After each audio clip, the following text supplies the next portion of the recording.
The poem in the Invoice, a Zen reflection on silence and life. The white light of the monitors glowed coldly in the office. The sound of keyboards was a constant murmur, accompanied by the occasional tapping of a calculator. Daniel, an accountant for over a decade, reviewed invoices with the precision of a well-calibrated machine. Every number had to fit, every account had to balance. He picked up the next sheet from the stack. An invoice like any other, with exact figures and detailed descriptions. But in the lower corner, something broke the monotony. A handwritten note in blue ink. The numbers count, but do you hear the silence between them? Daniel frowned. It wasn't common to find something like this on a financial document. He read the phrase again, feeling a slight tingling in his mind. The phone rang, and like a reflex, he pushed the thought aside. His boss requested an immediate report. Daniel set the invoice aside and returned to work, but the phrase continued to resonate within him, like an echo in an empty room. The day passed as usual. Brief meetings, urgent emails, numbers that came and went on endless spreadsheets.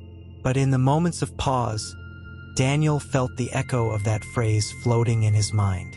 When he got home, he took the invoice from his briefcase and read the note again. Who had written it? He checked the client's name, Tienda del Sauce Tranquilo. He didn't recognize it. The next day, during lunch hour, he decided to search for the address online. It was located on the outskirts of the city, far from the frantic pace of the office. Something inside him, an unease he couldn't fully understand, urged him to go. When he arrived, he found a small tea shop with a simple facade and a carved wooden sign. The scent of dry leaves and fragrant wood enveloped him as he stepped inside. Behind the counter, an older man in a gray robe calmly arranged packages. "Welcome," said the old man, looking up with a peaceful smile. Daniel took the invoice from his pocket and slid it across the counter. "Did you write this?" The old man took the sheet, read the phrase, and nodded. "Yes, I'm glad you saw it." Daniel felt a strange discomfort at this response. He wasn't sure what he expected to hear, but something about the tranquility of the old man unsettled him. "It's an invoice," Daniel said finally, "not a poem." The old man smiled. "Are you sure?" Daniel blinked, unsure of how to respond. The old man gently placed the invoice on the counter, as if it were something fragile. "You look at the numbers, but you don't see the spaces between them," the man said, as he began preparing a cup of tea. "How many pauses are there in your day?" Daniel felt the discomfort grow in his chest. "I work with numbers. There's no room for pauses." The old man laughed softly. "Then, when do you breathe?" Daniel furrowed his brow. He was about to answer that he breathed all the time, but then he noticed something. He had been holding his breath since the conversation began. He exhaled slowly. The old man handed him a steaming cup. "Drink." Daniel took the cup cautiously and blew on the surface of the liquid. The aroma was subtle, earthy, with a hint of sweetness. He took a sip and felt the warmth spread through his body. "The silence between the numbers is like the space between the notes of a melody," the old man continued. "Without pauses, there's no music. Without silences, there's no meaning." Daniel looked at the invoice on the table. For years, he had only seen figures, totals, and balances, never stopping to consider what was not written. "Why did you leave that note on the invoice?" he asked finally. The old man smiled. "Because someone someday would read it." The steam from the tea rose in soft spirals.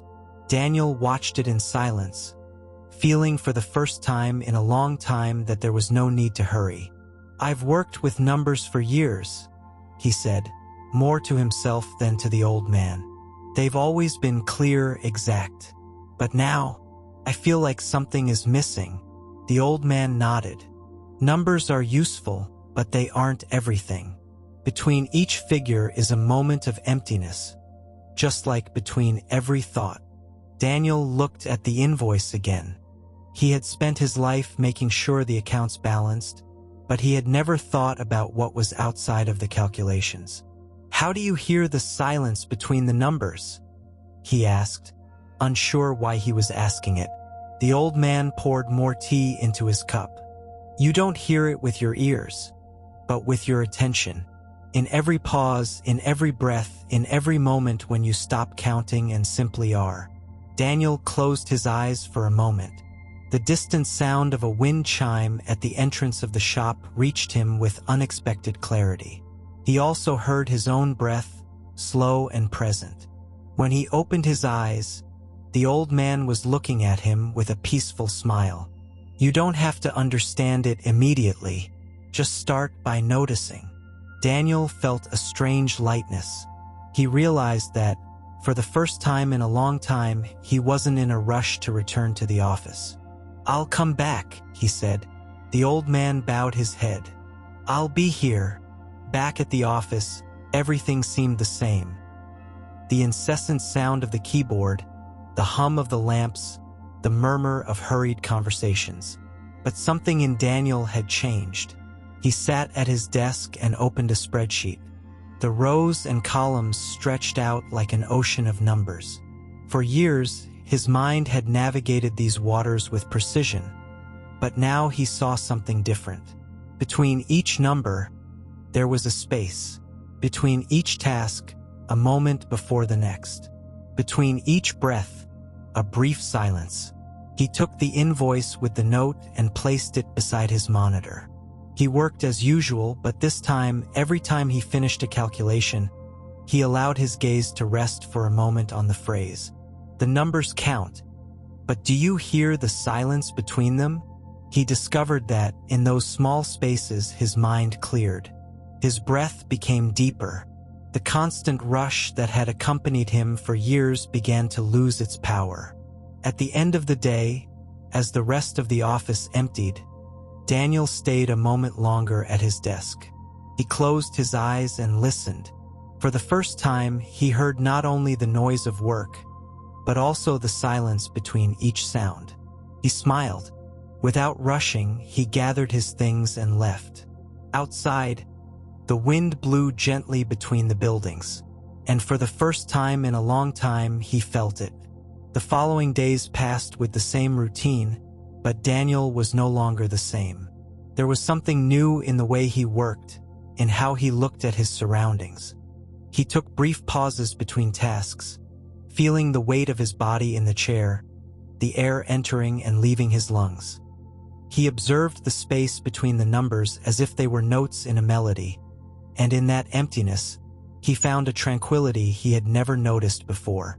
His coworkers began to notice. "You seem different," commented a colleague while printing reports. Daniel smiled. "I'm just breathing." At first, the words sounded strange to him, but they were true. He had spent years holding his breath without realizing it, rushing from one task to another without space to exist between them. Now, in each pause, he allowed himself to simply be. One evening, after work, he decided to return to Tienda del Sos Tranquilo. The old man greeted him with the same serene smile as before. "Welcome back." Daniel nodded in a gesture that, for reasons he couldn't explain, felt natural. "I think I'm starting to understand," he said, sitting in the same corner of the shop. The old man served tea in silence. "There's nothing to understand," he finally replied. "Just notice." Daniel took the cup and drank slowly. He felt the warmth spread through his body, the aroma filling his nose, the weight of the cup in his hands. In that moment, there were no numbers, no rush, no accounts to balance. Just a pure moment without calculations. And in that moment, the silence enveloped him like a gentle breeze. Over time, Daniel's life didn't change on the outside. He continued being an accountant, still reviewing invoices and balancing books. But something essential had shifted inside him. The pauses that once seemed empty now made sense. He realized that, in every conversation, In every calculation, in every moment of his day, there were silent spaces he had previously ignored. One afternoon, while reviewing an invoice, he noticed his pen had stopped over the paper. He looked at the figures, then at the blank space between them. He took out his pen and, almost involuntarily, wrote at the bottom of the document. Sometimes, the pause says more than the numbers. He folded the invoice and left it on a colleague's desk. He didn't expect anything in return. He wasn't looking for answers.